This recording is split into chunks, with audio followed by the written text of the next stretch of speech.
Zona de choque. Zona de choque. Un programa donde escucharás temas estructurales y coyunturales sobre política, cultura, sociedad, liberalismo, socialismo, indianismo y nacionalismo. Con ustedes, Erika, José, Pedro. Presentamos Zona de choque. Zona de choque. Muy buenas noches, muchas gracias por su audición.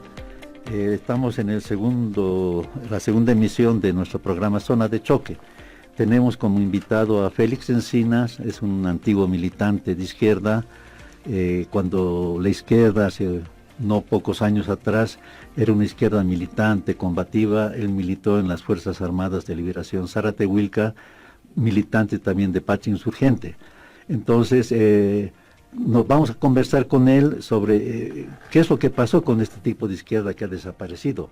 El MAS ha tenido un fenómeno bastante interesante, se asentó sobre una izquierda histórica que era de lucha, de combate, anclada, digamos, en movimientos contestatarios de la clase media y en un fuerte movimiento sindical, especialmente alrededor de la Central Obrera Boliviana. Y el otro elemento, digamos, el otro pie que dio sustento al MAS fue la parte indianista y catarista. Tanto, digamos, el aspecto ideológico del indianismo como la movilización y la fuerza que tuvo la Confederación Sindical Única de Trabajadores Campesinos, primero a través del MRTK y después a través de Felipe Quispe. Entonces, todos estos elementos no hay, digamos, ningún resultado que no tenga unas bases previas, una organización previa. Y el efecto político es que estos movimientos casi desaparecieron durante el gobierno y después del gobierno del MAS. ¿Qué es lo que pasó? Quisiéramos conversar con Félix para que nos cuente un poco cómo era la izquierda desde ese momento, qué es lo que sucedió desde su punto de vista para que todo este antecedente fuese laminado y finalmente cómo ve en perspectiva, digamos, estos movimientos para el futuro. Le vamos a invitar que se presente antes de empezar el diálogo con los demás integrantes, Pablo y Erika. Muchas gracias al panel. Realmente para mí es muy importante estar aquí. Mi nombre es Félix Fernando Encinas Laguna. Soy un político vinculado evidentemente a la idea de la izquierda. He militado en las Fuerzas Armadas de Liberación Zaratehuilca, he estado en la prisión por más de 7 años y bueno, ahora soy militante de Pacha Insurgente. Evidentemente, para entrar en el tema, cabe recalcar que hoy en día se está viviendo una crisis ideológica, se está viviendo una crisis moral, pero fundamentalmente una crisis de representatividad. No hay una representación que pueda interpelar al Estado. Pero todo esto tiene sus antecedentes. ¿Por qué el MAS, el movimiento al socialismo, llega al gobierno? Es fundamental recordar, retrotraernos a tres vertientes fundamentales. Uno, que es el movimiento indígena, catarista, y el otro que es el movimiento de la izquierda, una izquierda democrática, una izquierda que decide alzar las armas y una izquierda mucho más socialdemócrata. Entonces, estas vertientes nos van a permitir cuáles son las bases del masismo. Evidentemente, queda claro que la cuestión indígena es una cuestión que, como ustedes saben, reivindicado ya hace mucho tiempo en los años 60. Esto nos ha permitido que a partir de los años 60, a través de la fundación del PAN, se vierta una línea ideológica de pensamiento desde los propios protagonistas del agro, como son los indígenas. Este es una primera vertiente que plantea el indianismo, plantea evidentemente que tienen que ser los propios indios los que planteen su liberación. Y el otro factor es el indianismo, un indianismo en el que está vinculado una clase media, unos que no son indios, pero que reivindican al indígena como un factor fundamental, como un sujeto. Y el otro elemento es el catarismo, que ya a partir de 1979, a partir de la CSUT-CB, hace su presencia. Y dentro del catarismo podemos hablar de unas tres vertientes. Una vertiente, la de Felipe Quispe Huanca, con el que he compartido las celdas, una vertiente catarista revolucionaria, ¿ya?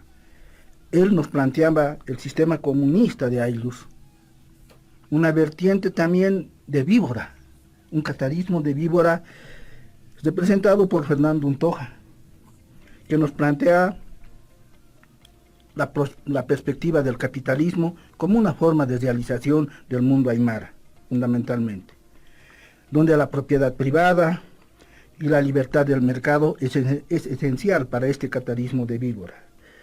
Y el catarismo procolonial, hablaríamos de Cárdenas, ¿no? Entonces, estos son los factores fundamentales, un primer elemento para la conformación de lo que va a ser el movimiento al socialismo. Del lado de la izquierda, en el tema de la izquierda siempre ha habido vertientes que han hablado de la revolución para no hacer la revolución. Nosotros, militando en 1982, después de la apertura democrática, creíamos que este proceso, el de la apertura democrática, iba a traer también la justicia social.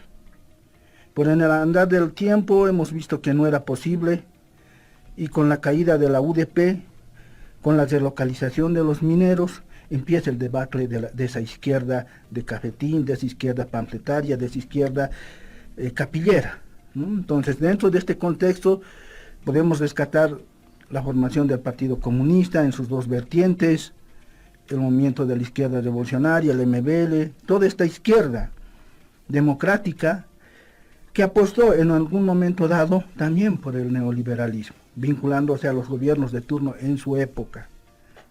Fruto de ello es que el movimiento de izquierda, como también el movimiento indígena, concatenan, van uniéndose, y quizás esa es la mayor virtud de los últimos dirigentes como Felipe Quispe, o como el eje Pachacuti, el movimiento campesino de bases, que en un congreso plantean evidentemente la asamblea de los pueblos indígenas. Este es un factor esencial. Entonces, esta izquierda tiene esas vertientes, una izquierda que propone nuevas alternativas ante la caída del muro de Berlín.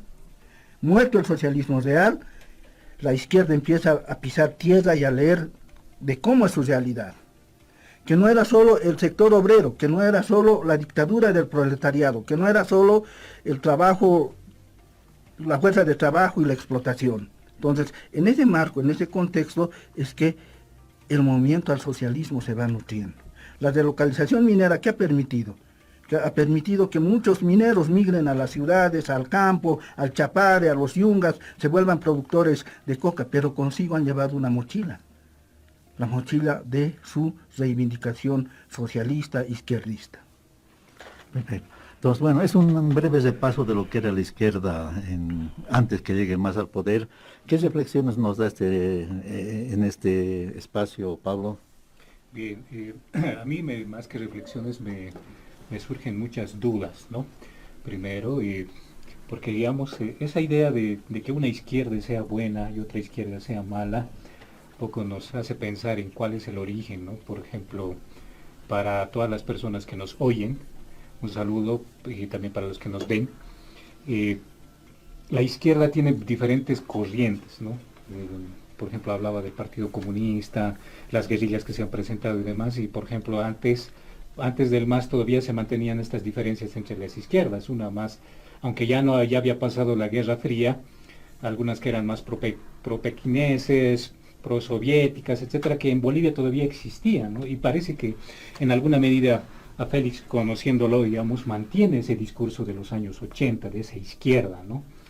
Que podríamos decir es una izquierda clásica, una izquierda que probablemente no ha considerado algunos aspectos, por ejemplo, muy cambiantes del día de hoy, ¿no? Entonces la primera pregunta es, ¿en qué vertiente de izquierda se identifica Félix, ¿no? ¿A cuál representa? ¿Maoísta, estalinista, guevarista, no sé, ¿no?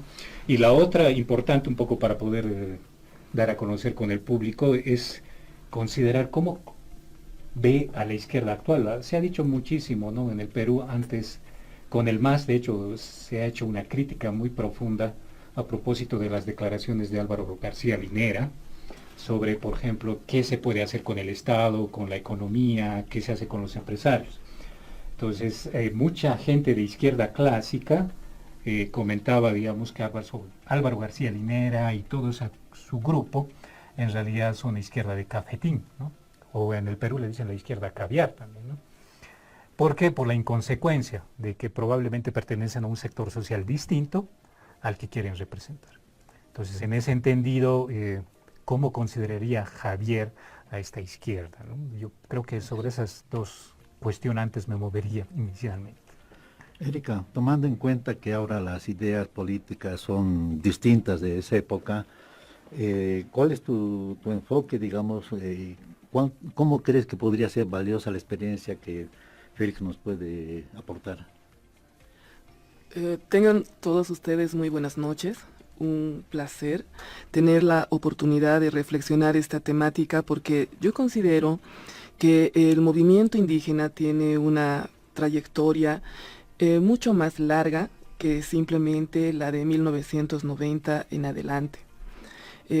No voy a remitirme hasta mucho antes de la República, pero yo creo que es fundamental tomar en cuenta a mediados del siglo XIX y sobre todo ya de 1874 para adelante. Creo que actualmente se vive, o sea, la misma problemática en torno a la tierra. Creo que es fundamental pensar esto y además considero que es muy importante en lo que se arribó en la proclama de Caracollo y finalmente, bueno, estoy hablando, ¿no?, del movimiento de Zárate Vilca en la Revolución Federal. Y otro hito importante me parece la Asamblea Popular, ya lo mencionaron, a partir de 1971, donde se va fortaleciendo el movimiento indigenista y sobre todo se fortalece, ¿no?, la central, o sea, la CSUCB, la organización de los campesinos. Yo pienso que es un proceso desde el 71. Entonces, es importante, yo creo, tomar en cuenta estos elementos para poder comprender esta vinculación que hace Félix entre el indigenismo y la izquierda, porque derivó en la irrupción del MAS en el panorama político. Hoy, o sea, el país se encamina a una auténtica crisis política y económica. Y el partido de gobierno no tiene aparentemente una estrategia adecuada para solucionar ambas crisis y bueno, y muchos incluso hoy hablan también de una declinación cultural y por ello podemos establecer que el soporte y justificativo ideológico del MAS también está en franca declinación.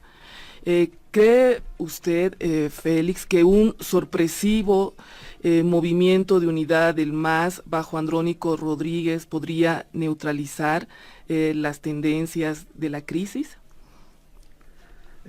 Félix, entonces, esto nos obliga a situarnos en el momento actual. Esta izquierda se identifica con el MAS, sobrevivió al MAS, el MAS se basó en ella. Y evidentemente la pregunta de Erika es bastante interesante. ¿Cómo enfoca, digamos, los militantes de la izquierda de antes los nuevos acontecimientos políticos y las fisuras que hay en el MAS? Muy bien, en relación a la primera pregunta del compañero, la vertiente de la que procedemos, evidentemente nosotros, la realidad nos ha entrado desde los ojos, porque hemos vivido en el campo, hemos vivido hasta nuestros 14 años, hemos compartido con nuestra comunidad, con nuestro pueblo, las carencias, las virtudes de la naturaleza. Entonces, nuestra militancia, nuestra formación es en el terreno práctico.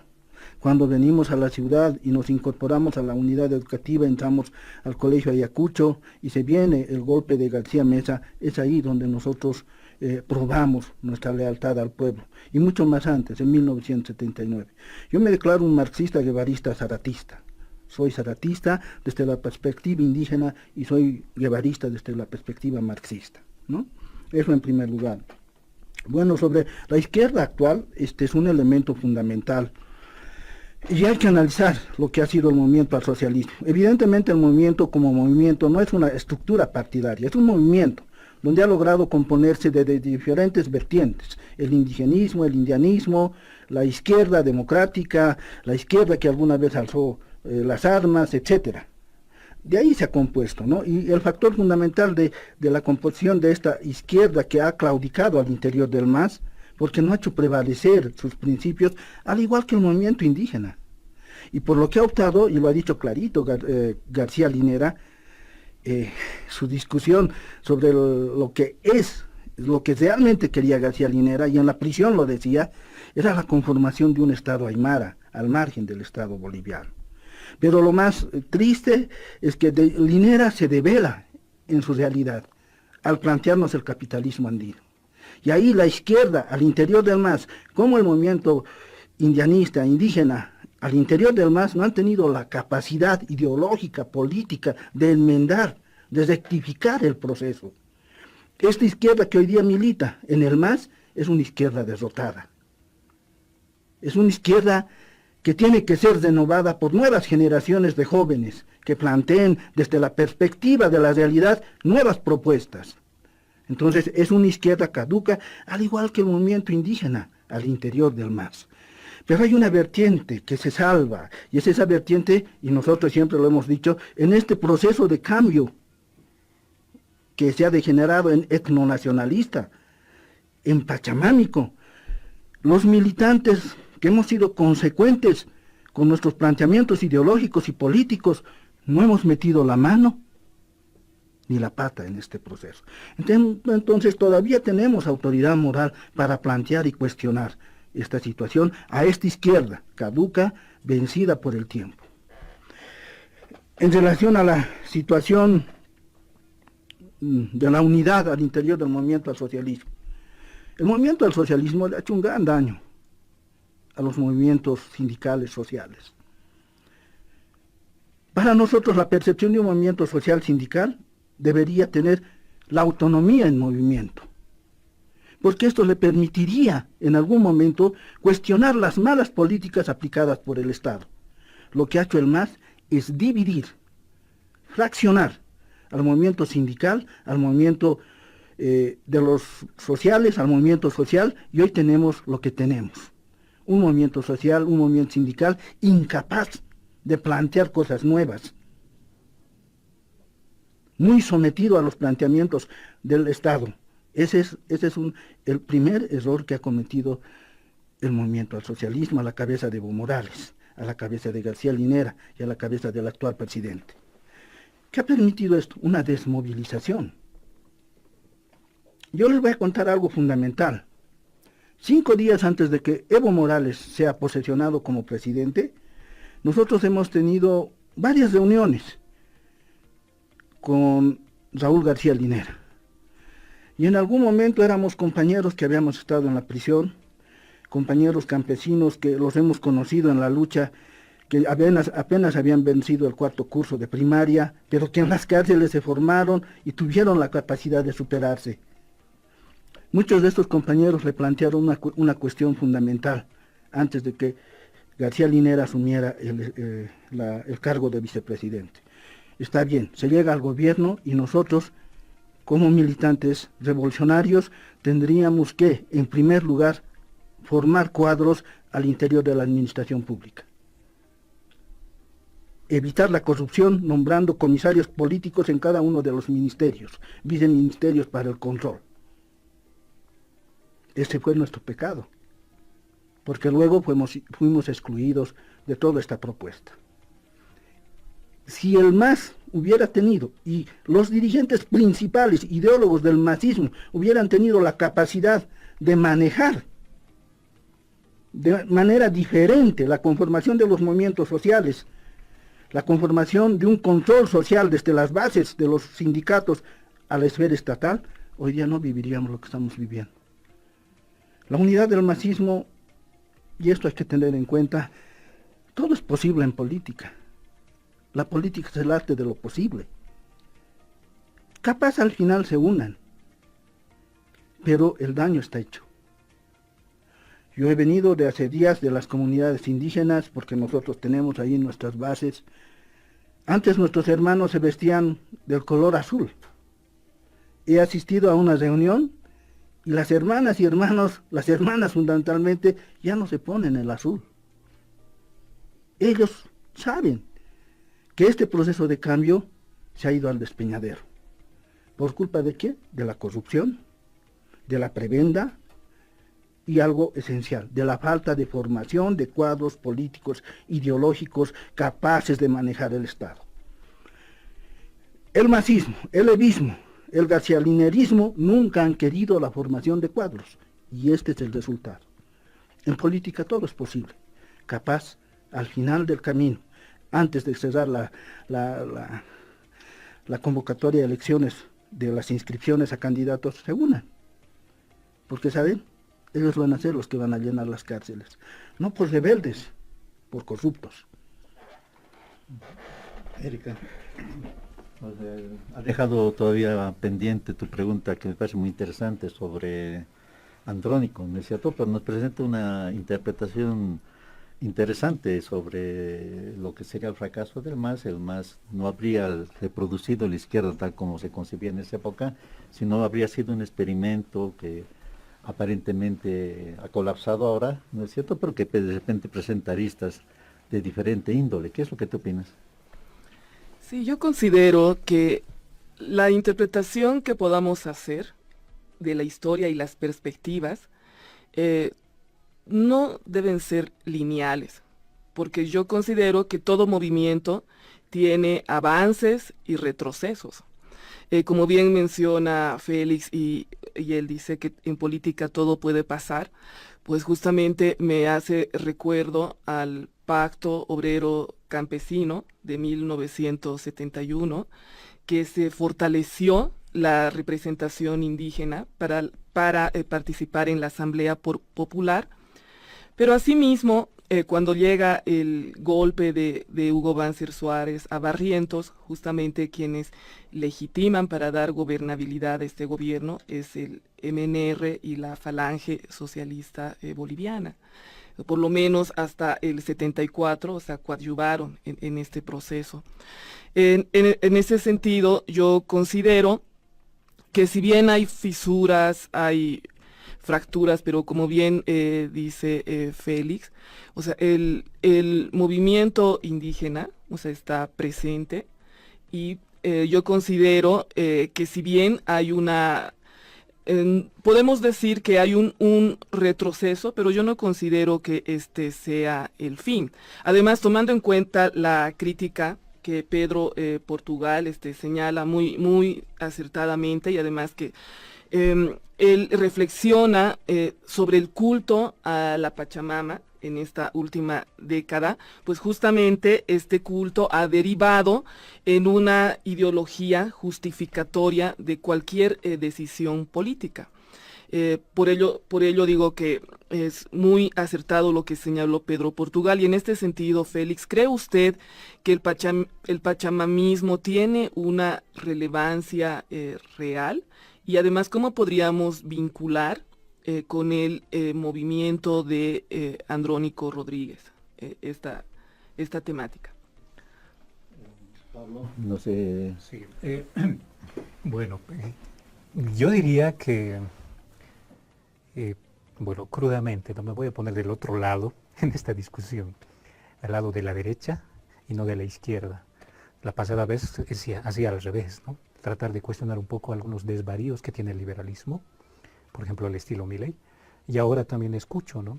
Yo creo que hay unas cosas muy interesantes en los movimientos sociales que son legítimas, y han encontrado varios instrumentos para poder catalizar estas demandas sociales, necesidades, aspiraciones. Una de estas ha sido la izquierda en sus variantes. Sin embargo, tengo, por ejemplo, una duda interesante al respecto, es cómo entiende Félix el guevarismo, cómo entiende, más importante aún, el zaratismo. ¿Qué es el zaratismo? Pero lo que me interesa más es comprender qué busca o qué buscaba esa izquierda clásica o el movimiento al cual pertenece, porque de acuerdo a más o menos lo que nos relata, es como esa izquierda de los 80, 70 tal vez incluso, que en realidad nunca ha logrado aplicarse, porque estaba tirada de los pelos, era una izquierda de manual. Tiene muchas reivindicaciones, legitimaciones, pero tenía estos problemas grandes, igual que está sucediendo con el liberalismo actual, ¿no? Un poco insistiendo en ambos aspectos, la izquierda antes del MAS era una izquierda bastante teórica, ¿no es cierto? Que evidentemente algunos grupos pasaron a la acción, eso es totalmente cierto. Lo del MAS ha sido un retorno a un realismo y por eso también salió medio mal, porque cuando no se le entiende la realidad hay que coexistirla con todos los efectos, o es un intento, digamos, de crear una nueva doctrina y que al mismo tiempo desestabilizaría esos fundamentos básicos que tenía la izquierda, digamos, de entonces. El MAS ahora está en crisis, no ha logrado su objetivo, no ha logrado estructurar un nuevo cuerpo. Entonces, en este aspecto de ya un colapso de la izquierda antigua y un posible desastre del MAS, ¿qué caminos usted vislumbra para la izquierda? Y el otro aspecto, que un poco insistiendo en lo que decía Erika, en uno de sus escritos usted relata que el pachamanismo en realidad se formó casi en prisión, ¿no es cierto? ¿Nos podría un poquito relatar también algo de eso? Muy bien, en relación a la relevancia real, el tema de Andrónico y la cuestión del pachamanismo. Miren, yo creo que la cuestión del pachamanismo tiene antecedentes. Para nosotros surge a partir del Pacto Militar Campesino. Son los primeros antecedentes de la suerte de una aplicación de la línea pachamámica. ¿Por qué? Barrientos, Banzer, luego García Mesa, hacen el pacto militar, pero no les dan ninguna solución ni respuesta a la realidad de la vida de los indígenas y de los campesinos. Es el primer germen del surgimiento del pachamamismo. Ahora, en relación a esa relevancia, yo pienso que en el caso de Andrónico, en realidad Andrónico no tiene oxígeno, porque le han quitado el oxígeno. Andrónico, capaz como un joven líder, como una nueva propuesta desde la juventud, de una izquierda capaz desde la generación renovada, podría plantear cosas diferentes, pero no tiene la capacidad de moverse, de poder plantear las cosas abiertamente, porque está de por medio los sindicatos cocaleros. Y está Evo Morales, quien le controla, no le permite hablar. Entonces, en ese sentido, sí hay una postura pachamámica de este Evo Morales, de no dejar el cambio generacional de los líderes. Y ustedes saben, hay antecedentes, Patsi, varios dirigentes, el mismo Filemón Escobar, que han sido anulados por el evismo, ¿no? Y esa es una actitud realmente muy egoísta en el contexto del pachamamismo, ¿no? Entonces, teniendo en cuenta esa cuestión, hay que ver que ahorita, que hace ya mucho tiempo, el proceso de cambio ha tenido cosas buenas. No es que todo ha sido malo, ha sido cosas buenas, por ejemplo, la inclusión social, el reconocimiento de las mujeres indígenas en la Cámara de Diputados, todos somos iguales ante la ley. Ha habido una inclusión social de los indígenas, pero no ha habido una transformación económica de la realidad del pueblo boliviano. Fundioco, caso emblemático. El altiplano debería estar floreciendo con semejantes fondos. La corrupción ha corroído a los dirigentes del MAS y ha llevado a que nuestra población siga viviendo en la pobreza, especialmente en el campo, especialmente en el altiplano.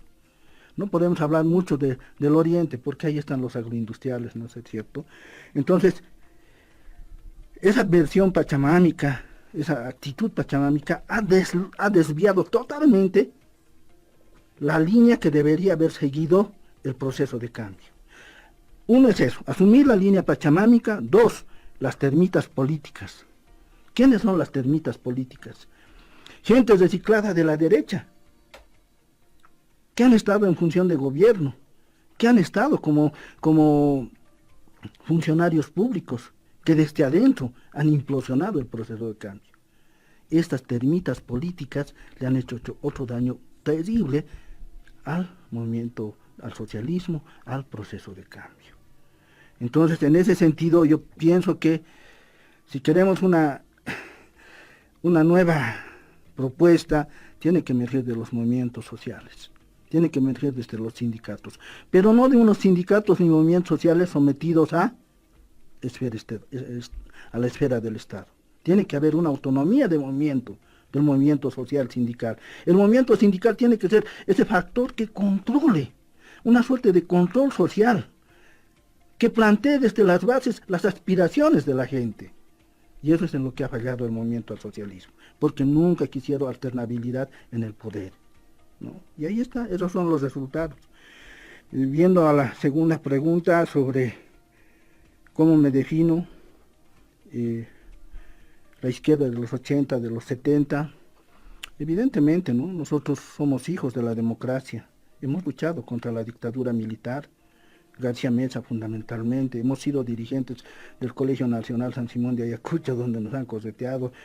Sí, somos de esa izquierda que ha luchado por la democracia, teniendo el sueño que con la democracia iba a llegar la justicia social. También somos de esa izquierda que se ha alzado en armas, que ha levantado la voz por tantas injusticias que se ha causado y la hemos pagado con prisión.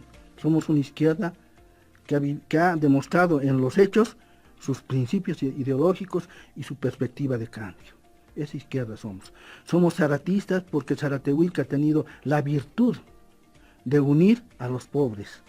Sea Cara, sea Aymara, esa es la virtud de Zaratehuilca. Y esa es la gran diferencia con el movimiento indígena, con el indianismo. Esa es la diferencia de Pablo Zaratehuilca. La proclama de Caracollo resume el estilo de nación, el modelo de nación que quería.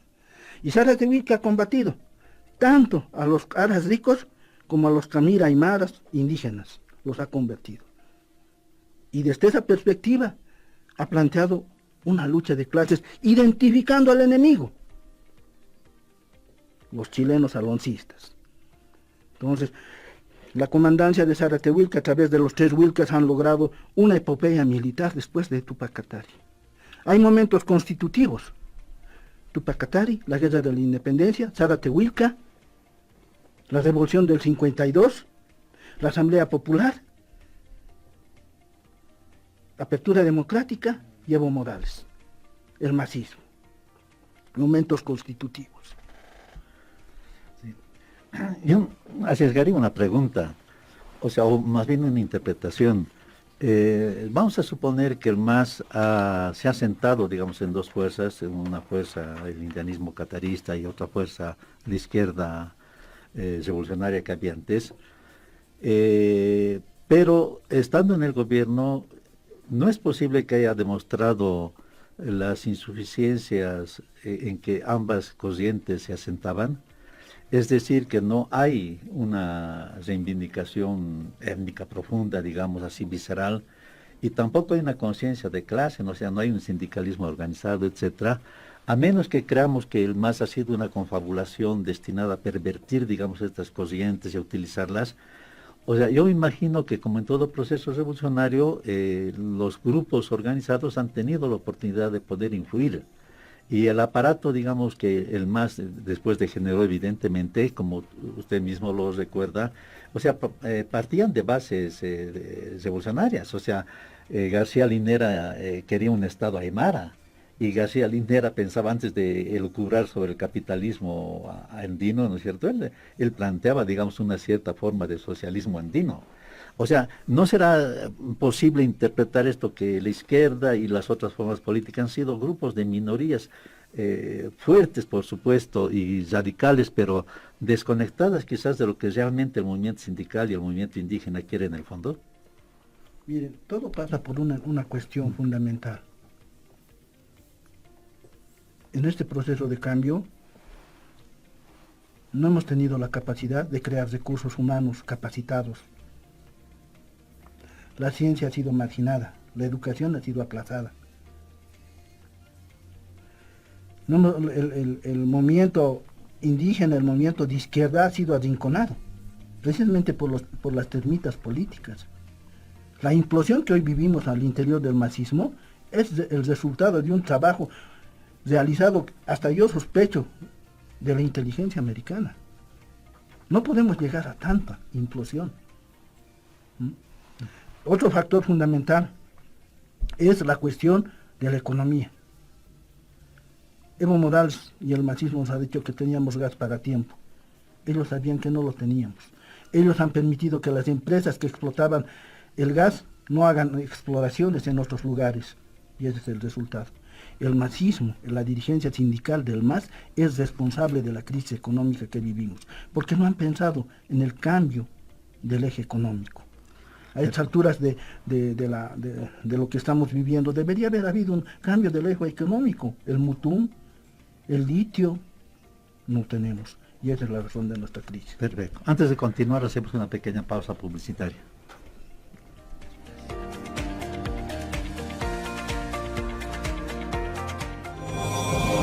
Estamos presentando Zona de Choque. La paciencia es una virtud, y yo soy muy paciente. Espero y espero el micro en un día de lluvia. Hago sin renegar la cola más eterna. Pero si subo mis historias o quiero hacer un live y no da el internet, ahí sí que literalmente reviento. ¿Se te acabó la paciencia? Cámbiate a Tigo y disfruta internet con velocidad, calidad y cobertura. Mantienes tu número, tu doble carga y tendrás 12.000 megas y 2 días de internet ilimitado. Tigo. Promo bienvenidos y cámbiate. Del 29 de octubre de 2024 al 31 de marzo de 2025. Promo ilimitados 3 del 29 de enero al 31 de marzo de 2025. Entrega de regalos hasta el 2 de abril de 2025. Aplican condiciones. Más información en asterisco 611. Venite a la doble carga, válido para usuarios que se porten a Tigo al servicio móvil prepago. Actividad autorizada y fiscalizada por la Autoridad de Juegos. Empresa regulada y fiscalizada por la ATT. Estamos presentando Zona de Choque. Bien, gracias Pedro. Yo quiero enfatizar algo, tal vez no se entiende muy bien, pero me parece que en las palabras de Javier hay una, perdón, sí, Félix, en las palabras de Félix hay como una nostalgia de un algo que no se ha podido lograr y falta de realismo en toda su buena intención. O sea, si bien, digamos, ha habido un movimiento, por eso preguntaba, digamos, ¿qué era el zaratismo? Bueno, el zaratismo es un basado, digamos, en los hechos de Pablo Zárate Vilca, para las personas que nos están oyendo y viendo, allá por la Revolución Federal o la Guerra Federal, como quieran llamarlo, en 1899, donde básicamente se cambió la sede de gobierno de Sucre a La Paz. Ahí hubo un héroe indígena que era Pablo Zárate Vilca, ¿no?, que realizó varias cosas, pero en definitivamente no tenía la idea de, primero, esta categoría de la cuestión de clases sociales, porque obviamente eso no se había desarrollado, es anacrónico. Segundo, la interpretación que él hace la unión entre guevarismo con el zaratismo, desde la perspectiva de clases, definitivamente no concatenan. Y vuelvo al mismo término, realismo. O sea, es como si los movimientos sociales mágicamente podrían llegar al poder y de repente, por ser movimientos sociales, podrían hacer las cosas correctamente.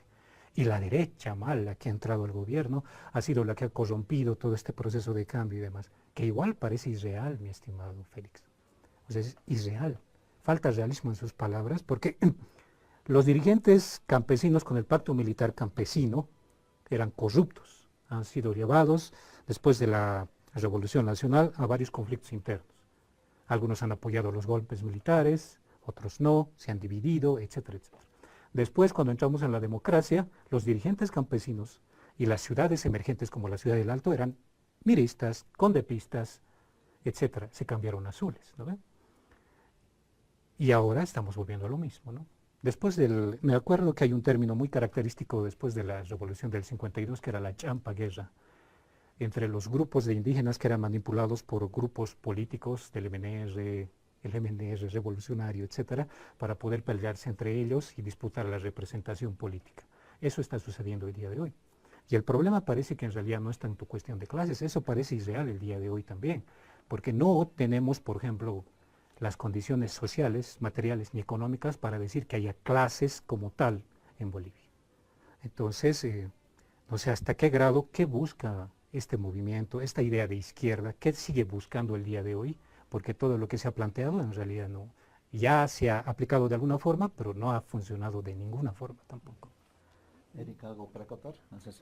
En el análisis que realiza Pablo, considero que no podemos pensar el movimiento indígena de manera homogénea, hay heterogeneidad, evidentemente, como señala Pablo, y yo considero que es importante, por ejemplo, remitirnos a 1974, a la masacre de Tolata, donde justamente nos muestra estos aspectos heterogéneos, porque esta masacre, o sea, deriva de la organización de los campesinos pobres, que incluso se movían entre Cochabamba y Santa Cruz, es decir, que geográficamente salimos, ¿no?, el contexto o del espacio geográfico altiplánico, y al mismo tiempo el de los pequeños propietarios.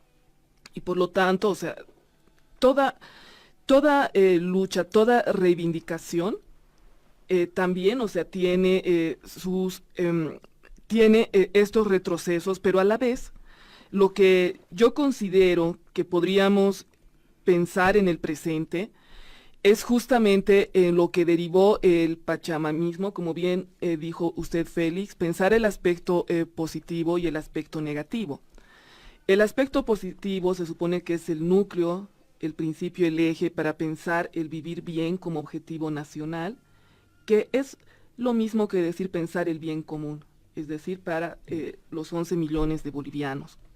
Entonces, y lo malo, podríamos establecer que este pachamamismo también ha cultivado o ha establecido o ha promovido el culto al caudillo, es decir, que no se ha podido superar esto incluso generacionalmente, ¿no? Como usted habla del cambio generacional de líderes, parece que aún incluso en la mentalidad existiría este caudillismo. Entonces, para cerrar estas ideas, me gustaría, por favor, como bien dice, usted ha realizado muchos contactos en la cárcel, si realmente, o sea, considera que sean los representantes de toda esta evolución interna que ha tenido el MAS, o considera usted que es prácticamente una élite, podríamos hablar una élite de empresarios privados y de nuevos ricos, es decir, de una nueva élite, y por lo tanto estaríamos hablando de un monopolio de empresarios capitalistas. ¿Cuál sería su percepción, por favor? En relación a la intuición, ¿no? Intuitivamente sí, Zárate Wilca no se ha leído el manifiesto comunista porque ni siquiera estaba hecho.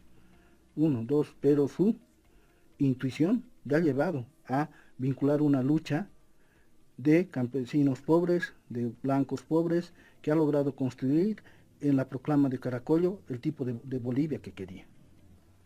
El guevarismo y el zaratismo tienen un factor común. Zaratismo lucha por la pobreza, por la construcción de una nueva Bolivia regenerada, y el guevarismo plantea el marxismo. Esa es la concatenación desde nuestra perspectiva, desde nuestra formación, de nuestra organización, ¿ya?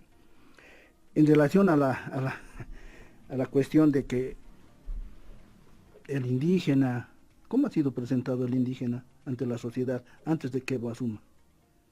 Como un símbolo, como autoridad moral, ¿no es cierto?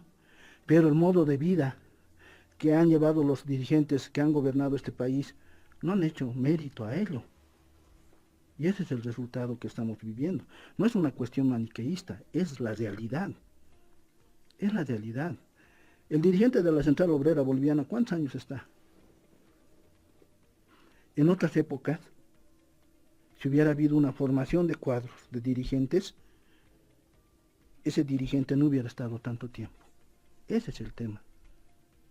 Ese es el tema. Ahora, en relación a qué clases ha formado, hemos hablado de una inclusión social, el movimiento al socialismo ha hecho la inclusión social. Pero aquí lo que ha formado y creado es una nueva capa de ricos. Unos camir, aymaras, quechuas, indígenas, que son los nuevos ricos, que son los únicos que han logrado vivir bien. Las comunidades campesinas, ustedes saben cómo viven. Ustedes saben muy bien. Mínimamente, el levismo, el masismo, debería haber contribuido a que el altiplano florezca, sea vertebrado. Sí ha hecho carreteras, no lo suficiente. El Alto sea una zona industrial. No ha hecho eso. Esa es la realidad. Pero sí ha contribuido a que los agroindustriales, los banqueros, tengan una buena economía, tengan la mejor ganancia. Ni con Goni han ganado tanto dinero, ¿no? Entonces, en ese sentido, hay una nueva capa social de camir burgueses que se codean en Calacoto con los camiris caras blancos. Hay los hijos de los nuevos ricos que han gobernado este país. Y a eso no nos podemos cerrar los ojos. Eso no sería autocrítico. Y para ello, ¿qué han hecho? Han desmovilizado, han dividido las organizaciones sociales y han implantado el pachamanismo. Nosotros en la prisión hemos conversado sobre este tema. García Linera planteaba que el movimiento indígena, fundamentalmente aymara, tendría que ser el sujeto del proceso, de la revolución. Jamás de los jamases apoyó de que los cocaleros puedan ser los sujetos, los que tengan la base, los que puedan impulsar un gobierno. Porque Linera concebía que el cocalero era mercantilista, era comerciante. Y había una desmovilización de los obreros por la relocalización, se los denominaba obreros golondrinas, porque hoy día podían estar de albañiles y mañana sembrando papa, o pasado haciendo de choferes. Esa era la concepción. Cuando él plantea esta cuestión de que van a ser los aymaras, los que van a ser la base, el sujeto, nosotros le decimos que esa es una postura pachamánica. ¿Y el pachamanismo qué es? No es más que la expresión de la adulación a la personalidad, 1, 2, la tergiversación. Se tergiversa de esta manera las percepciones ideológicas y se plantea una forma de adulación a la madre tierra. Se folcloriza la política, se folcloriza en realidad. Ese es el pachamanismo. No tiene un sustento ni ideológico ni político, solamente es cultural y desmovilizador. Eso es lo que ha aplicado todo este tiempo el movimiento al socialismo en las organizaciones sociales, en sus políticas públicas, en sus políticas de Estado. Nos han pintado que iba a haber una transformación, no hay una industrialización. Lamentablemente nuestro país está viviendo una crisis económica que necesita otros protagonistas. Muy interesante el aspecto que usted indica, ¿no? Evidentemente, Linera, y no solamente lo que peroraba seguramente en prisión, sino lo que escribía entonces, tenía una visión radical, ¿no es cierto?, marxista, y pensaba que iba a ser el indígena, especialmente el aymara, el que iba a radicalizar ese proceso hacia un nuevo tipo de socialismo. ¿No es cierto? O sea, después cambió, pero Linera cambió porque es su naturaleza volátil, ¿no es cierto? Porque realmente la realidad le desmintió. Esto me parece una cuestión interesante para saber su criterio, porque también es cierto que ahora hay un empoderamiento aymara que no va como pensaba el MAS, no va, digamos, hacia una especie de socialismo, etcétera, sino hacia la emergencia de los camiris. Entonces, el MAS en toda su debilidad solamente permitió, a mi modo de ver, la insurgencia de cosas escondidas del mundo indígena que se han manifestado fatalmente por el camirismo. O sea, digamos, porque no ha habido una política estatal, no ha habido un plan Bohan, digamos, del gobierno del MAS para el desarrollo de los aymaras, ni mucho menos. Es una cuestión al margen incluso de las disposiciones legales, al margen, digamos, de lo establecido. Entonces, ¿no revelaría más bien esto una verdadera alternativa diferente, por supuesto, del marxismo, pero también diferente quizás del liberalismo, digamos, académico, por el cual podrían moverse estas fuerzas? No habría que salir de esos esquemas, digamos, un poco dogmáticos, digamos, de análisis político. Lo digo esto por lo siguiente, porque Zárate-Huilca evidentemente es una cuestión muy interesante, pero no hay que olvidarse que fue el aliado de los liberales, ¿no es cierto? Y de los que querían en su momento, digamos, implantar una política liberal terrible, digamos, en Bolivia, tanto a nivel interno como exterior. O sea, la situación me parece mucho más complicada, todo esto son lesiones, y nos prefigura, digamos, qué va a pasar en el futuro, cómo lo interpreta usted en el futuro, digamos, sobre todo en un futuro en el cual las próximas elecciones están próximas. Sí, sobre eso mismo, Pedro. Yo quería complementar sobre la idea de lo complejo de la situación, ¿no? Según Félix, el empresariado ha sido el más beneficiado en el gobierno de Evo Morales. Si consideramos los números, realmente, digamos, por ejemplo, el sector bancario ha sacado muy buenos réditos en el gobierno, en el proceso de cambio. Pero el día de hoy, como gran parte de los movimientos liberales, por ejemplo, que se están dando sobre todo en Oriente, dicen que han sido estrangulados, como usando las propias palabras de García Linera, que en realidad no se ha permitido la libre empresa, ni se han incentivado el desarrollo económico, ni nada, ¿no? Pero ambos dicen la verdad o ambos dicen la mentira, ambos a medias, ¿no? Y esa situación creo que se manifiesta de varias formas en nuestra sociedad. Pensar que un manual marxista va a solucionar nuestros problemas y la lucha de clases, creo que es un grave error. Hay personas que han dedicado su vida por completo para eso, pero no han logrado esos resultados. Tampoco van a ver esos resultados de este manuales. Tenemos que pensarnos nosotros mismos. El otro aspecto es igual lo que decía al momento. Los liberales pretenden hacer lo mismo. Sí, en tal lugar ha funcionado, por tanto, yo que soy un triángulo, tengo que ponerme un cuadrado, tengo que volverme un cuadrado a la fuerza siendo un triángulo. Eso no funciona en la realidad. Entonces, desde esa perspectiva yo pienso que tenemos que ir pensando nosotros mismos en nuevas cosas, nuevos actores. Esta idea de los movimientos sociales por sí puedan resolver los problemas, me parece que tampoco es algo que pueda dar resultados. Desde el MNR, el día de ayer o anteayer, me parece, no, la anterior semana, en el anterior programa que veíamos, los exmiristas se han reunido para hacer una alianza, ¿no ve? Y esos exmiristas que han hecho juicio a García Linera. Ahí está Juan del Granado y su amigo, ¿no ve?, el hamburguesero. Y también, o sea, obviamente, ahí hay cambios de perspectiva en la política práctica, pero también las personas que están luchando por intereses más legítimos deberían hacer estos cambios importantes. Y no hay, eso es lo que veo. Por eso pregunto a dónde van. Y finalmente lo otro, un poco referido a Pedro, lo que decía, necesitamos un plan Bohan o algo así. En realidad, igual el día de hoy se está cuestionando bastante la intervención del Estado en la economía o en la regulación de la economía o en ciertos aspectos. Eso es una idea muy paternalista, digamos, de que el Estado deba resolver todo, ¿no? Pero la complejidad se encuentra en que cuando se ha trabajado de diferente manera en Bolivia. Nunca ha habido una cuestión de que se pueda desarrollar mediante un programa en nuestra realidad concreta, de que, digamos, el Estado se aleje por completo de la intervención en nuestra sociedad, ¿no? Y cuando lo ha hecho, la economía individual de los personajes, por decir Patiño, por decir Max Fernández, u otros en la historia, no han logrado tampoco desarrollar lo que se pretendía desarrollar bajo la teoría del otro frente que sea el liberal. Ni los marxistas ni los liberales han logrado nada en este país.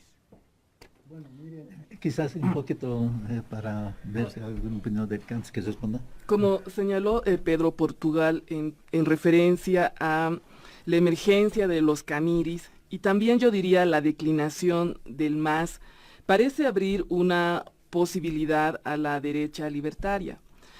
¿Cómo supone usted que un hipotético gobierno de la derecha, ganador de las elecciones, trataría a las mayorías indígenas del país y a su cultura? Respondiendo a la primera pregunta, ¿saben cuál es la virtud del habitante boliviano? Sea aymara, quechua, obrero, sea insurgente, sea comerciante, este pueblo es eminentemente insurgente, insurreccional. Esta nación, estos nuestros habitantes, están organizados en un tejido social extraordinario. Todo está organizado. Estoy plenamente convencido de que si la derecha asume el gobierno, sea con una postura al estilo Milei, sea con una postura al estilo que quieran, el pueblo más temprano que tarde se va a organizar y va a luchar. Va a buscar su reivindicación. En sentido de la pregunta del compañero, ¿no? La burguesía defiende pues a su clase. Siempre va a querer el bien y no va a valorar las dádivas que le haya dado el poder, el Estado, ¿no? Ahora aquí no conviene ser pues dogmático, ni ser pachamámico, porque desde la perspectiva indígena, indianista, no hay una propuesta también seria. Yo quiero hablar hoy día de un elemento fundamental, del sujeto histórico nacional. ¿Quién es el sujeto histórico nacional? Nosotros tenemos dos transversales. Somos indígenas mayoritariamente y somos trabajadores. ¿Sí? El sujeto nacional está basada en un elemento fundamental, la insurgencia del trabajo. Todos somos trabajadores. El obrero que vende su fuerza de trabajo, el comerciante que es intermediario en la venta de una mercadería, el barrendero, el policía. Nosotros reivindicamos al sujeto insurgente del trabajo.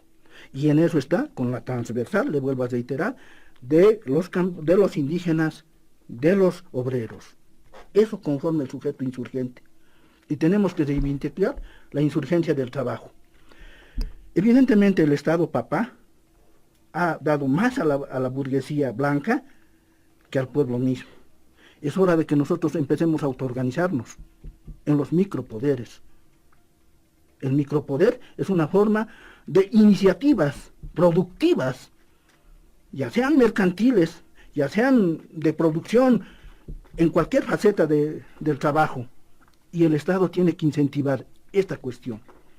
El sujeto insurgente, por tanto, es el trabajador, el obrero, el empleado, el hermano que está controlando esta emisión.